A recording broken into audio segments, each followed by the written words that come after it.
Thanks for joining me on the Peace and Parenting podcast. I'm so glad you're here.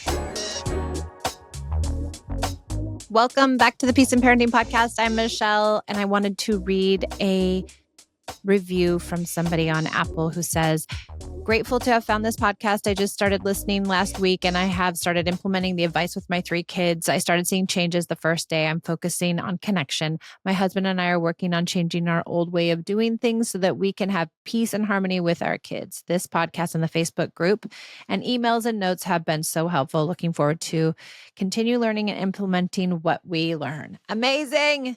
Thank you. I'm so glad you're here. I'm so glad all of you are here. Thank you for listening to the podcast and leaving these incredible reviews. I would love to hear from more of you, but thank you.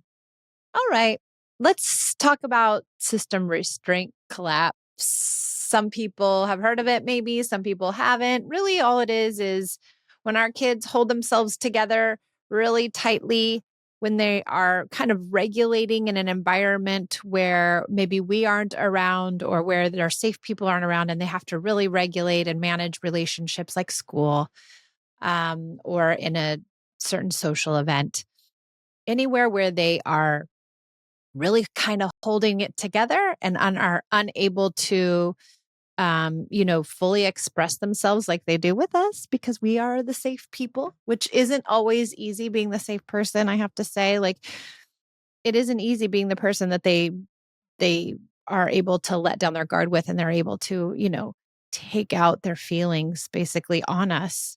But in the long run, I suppose it's better for them. And it brings us closer if we can manage the way in which they offload those feelings, because that's the really hard part, is staying regulated in those moments. It's really hard to have a dysregulated child and hold space for them.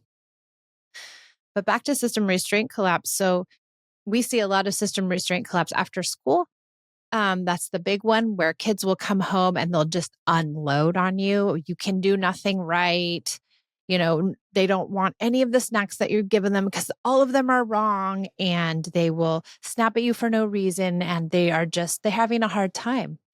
We see it a lot in kindergarten, where it's the first time where they have to, be at the big school and really regulate and manage all kinds of relationships, lots of different kids and lots of different adults and lots of transitions and learning and activities. And it's overwhelming for kids' nervous systems. And so when they come home, they often, depending on the temperament of the kid, will really offload their feelings. And so when they do that, I recommend coming to a child with as much calm and regulation as you possibly can.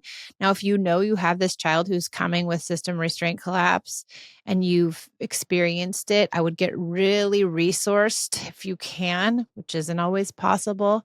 But if you can, get really resourced before they come home, or really ground yourself and know that it's coming, right? Tell yourself it's coming. Have that expectation that's coming, because when we have that expectation that's coming, it somehow makes it easier. So I would really recommend that you find something maybe to read, or you find a moment just to be quiet and alone, or any tiny thing that you can do before you meet a kid with system restraint collapse. Now, let me tell you a story about a child of mine who had system restraint collapse recently. So we think of system restraint collapse as like kindergartners and, maybe middle schoolers or our freshmen in high school. But let me tell you, our freshmen in college seems also have system restraint collapse. And this mama was not ready for that because she didn't realize, ding, ding, ding, I should have, right? I work in parenting. I see it all the time. But I was like, oh, college kids don't have that, right? They're done with that. That's over. And Esme hadn't had, a lot of system restraint collapse, although she had some in high school, but it wasn't big. And so this sweet girl came home for Christmas break, and the wheels came off. the kid was totally dysregulated and I was not prepared and I did not handle it well at first. And I was like, no, no, no, no, no, no, no, no, no, no. I don't, and by the way, I was like, no, I actually don't want to deal with your system restraint collapse. I don't have the bandwidth to do this. I thought you were like a grown kid with, a regulated system. No, no, I was wrong. And so I didn't respond to her in the way I wanted to the first, few minutes that it was happening. I was like, wait, what are you doing? Are you okay? Like, what's happening? Why are you doing this? And I totally questioned her and I think shamed her. And then I re-regulated and I was like, hold on, wait, this kid's having a hard time because she was in college with a roommate for 3 months, going to university classes, walking to and from school, 20, 25 minutes each way in the freezing cold. She's not used to that. She's, from LA and she's in a cold climate and navigating all these new friendships and all these new relationships, figuring out how to, take care of herself. How can she get her laundry done and change her bed sheets and, make sure she gets to the dining hall before it closes and manage her money. And like, it was very hard for her, I think. And she did quite well. And I think that's the thing too. I posted about this and people were like, well, she's not able to cope. And having system restraint collapse with the people that you love the most doesn't mean you can't cope. It likely means that you're coping, but that coping is taking a lot of energy out of your psyche. And that when you have an opportunity to offload, you're going to. And so she did. And she needed to. And she needed me and she needed her mom. And I forgot. I forgot that is something that she needed. I forgot that I'm still a huge presence in her life. And I forgot that, she's not an adult yet. She is, right? She's 19, but she's not, her brain isn't fully developed and her regulation skills aren't fully there. And maybe we always will have this soft spot with our most trusted people. And isn't that what we want? I mean, I'm not really close with my mom, but I would have loved to have been, and I would have loved to have been able to come to her when hard things happened and to have that, safe place. My friends became that place. I have really good friends who I can go to all the time, and they've become my, support system. But I think we all need emotional support when we go through big transitions or when we're having a hard time or when life throws us a curveball. And I'd say, being in college is likely a huge transition in one's life. And um, to expect that a child goes to college without this upheaval or without these bumps, I think is unrealistic. And I was really unrealistic around it. I thought, oh, she's at school and she's not like calling me like everything's horrible. It must be great. And I think for the most part, it is really great. But at the same time, she needed her mom. So here's what I did, and here's what I recommend doing for kids who have system restraint collapse or any kid who's having an emotional turmoil or having a hard time. The number one thing is to stay regulated ourselves. That's the hardest thing that we can ever do because likely when we were kids, nobody stayed regulated. So we don't have a good model of what that looks like. We don't have a memory of that. And so we don't really understand what it's like to have a supportive person in our world. But a supportive person doesn't, many people talk about this, they don't add to the chaos, they add to the calm. And so if we can be as calm as possible, that helps our child, first of all, know that their feelings are okay and they're not going to rattle us and they're not going to, they're not going to derail us from loving them or understanding them or being there for them. So if we can stay calm and regulated and in their presence, this is one of the most important, ideas. I hear a lot that kids will say, go away, get out of here, don't talk to me. And I don't know if they necessarily believe that. And I think really coming to them with deeper understanding and calm will help them ride through that emotional wave. I say if a kid is telling you, I need my space when they're calm, that makes a lot of sense. But if they're saying they need their space, their space when they're really upset, I don't think they mean that. And I would ask them later, hey, when you asked me to leave, did you really want me to leave or did you want me to stay? Because I hear 9 times out of 10, the kids really want us to stay. If they want us to leave, that would a little bit worry me, only because then are they wanting us to leave because our loving presence gets those feelings to come out and they're scared of their feelings. So they want us to go so they can stuff their feelings? You can kind of test that out by if you leave and your child calms down and then they come to you, but then later on that day or the next day, they're still kind of like revved up and unable to settle and everything's wrong and sibling fights and they're really displaying some off track behaviors. It's likely that whatever was in there is still stuck in there and didn't get out. That's what I worry about, is that it gets stuffed because we walk away. So stay calm and present with our kids. We don't need to talk. We really don't need to talk a lot. And I think this is where all of us get derailed, is because we want to talk. And a lot of us want to ask, well, what's wrong? Well, tell me what's going on. Well, tell me your feelings. Or, well, I can see you're really mad. And we want to categorize the feelings, or we want to talk about the feelings, or we want to have a discussion. Not the time. Not the time to name feelings, not the time to talk about feelings, not the time to really say anything. This is the child's show, right? This is their show. They're going to display what they need to us. They are going to act in the ways that make sense to them. And it really isn't for us to curate or to narrate or to, get into a huge discussion around. So I like to be as quiet as I possibly can, but be present. So when I say quiet, some people say, well, they just ignore. That's not what I mean when I say quiet. Quiet and present. Eye contact at their level, near them, showing them that you care and being there for them no matter what. Some kids get violent. Some kids kick. Some kids hit. Some kids push.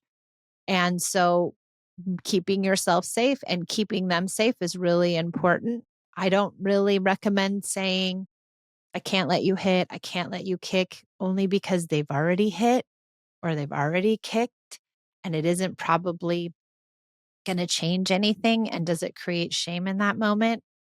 Maybe it does, maybe it doesn't, but I'd err on the side of maybe it does, in order to keep as much shame away from it as possible, because they don't mean to be kicking or hitting. And that aggression isn't, it isn't intentional. They're in a fear response. So keeping yourself safe and not really mentioning the aggression, and really staying quiet and present. That way they believe that you're not judging them, that you are not judging their behavior, and that they don't feel, hopefully in those moments, that you don't love them. Not that you don't love them, but perhaps some of the things that we do and say could lead a child to believe that during these moments, if we're correcting them or if we're reprimanding them, or there can be things where the child might believe like we don't love them as much as we do when they're calm. So we want to make sure that they feel unconditionally loved without talking too much, without having to say that.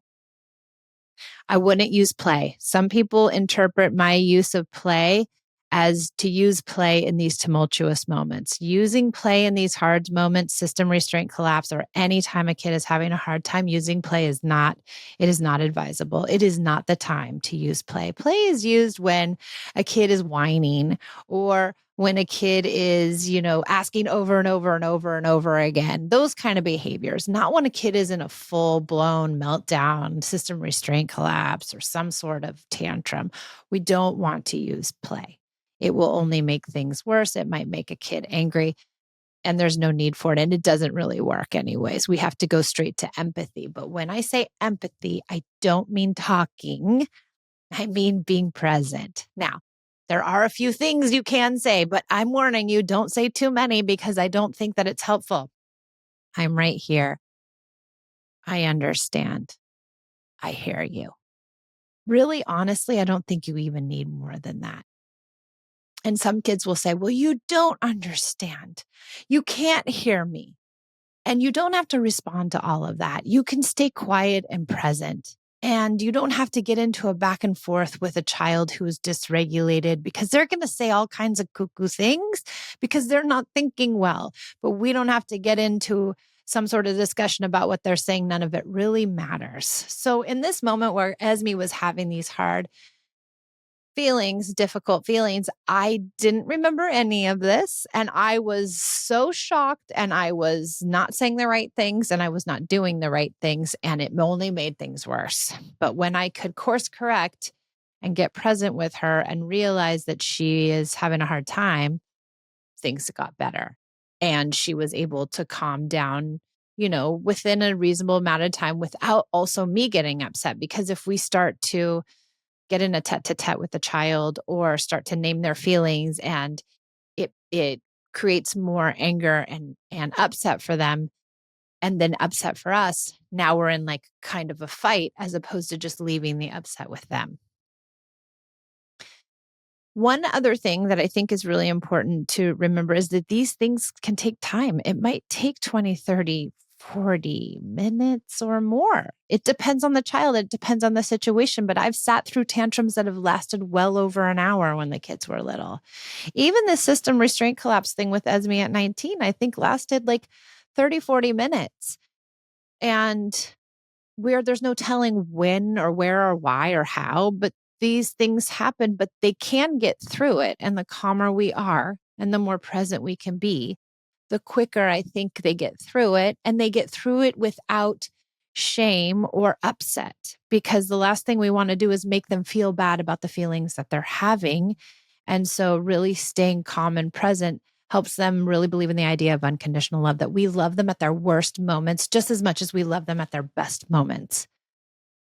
One other thing too that I think is important to remember is that a kid at the end of these episodes, they'll likely give you eye contact if they're ready to come out of it. And usually we see afterwards that they do so much better. Just in general, they're sunnier and happier and do better. And that was the case with Esme. Like, she did better the rest of the break because she got it all out. And it was, it wasn't easy, but we got through it. What I don't recommend is going back and revisiting. So some people like to revisit what they said or what happened or how this whole tantrum or upset came about, and they want to talk about, well, hey, in that upset, you said I was dumb, and you called me stupid, and I want to really talk about that's not how we talk to people.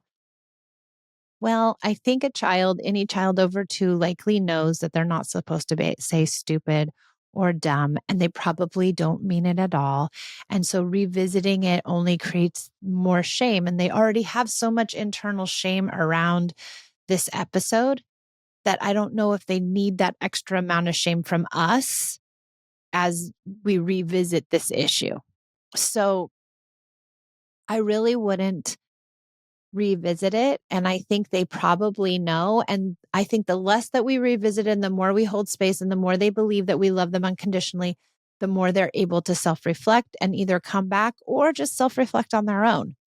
And it's okay if they don't come back with any sort of, apology or amends, because it doesn't mean that they're not thinking about it internally. So system restraint collapse is everywhere, even with our college kids. I would say probably I would wonder if it's with people who are newly, married. I would wonder if it's with people who are in new jobs. I would wonder if it's with people who are in new living environments. I'm sure it exists in the adult world too. We just don't notice it as much. There's not a name for it. But I really have to say that, I'm grateful that I can be that space for my child. It isn't easy being that space for my child, but it brings us so much closer. It creates so much more connection for us. And so when these things happen and I can be in this storm with Ez, it makes her feel more connected to me, and it makes me feel more connected to her. Now, this whole situation could go totally the other way if you're unable to be present, or if you're questioning, or if you're acting the way in which I did at the beginning of this situation with her. It can be very divisive. It can be disconnecting. And so I think that's what the beauty of connective parenting is these hard moments create connection. It isn't just about special time, right? It's about the hard moments being connective, and all of these tools being connection tools. And so this idea of empathy and understanding and coming to our kids in these moments really becomes a huge connection piece. All right. I hope this was helpful. Thanks for joining me on the Peace and Parenting podcast, and I can't wait to see you next time.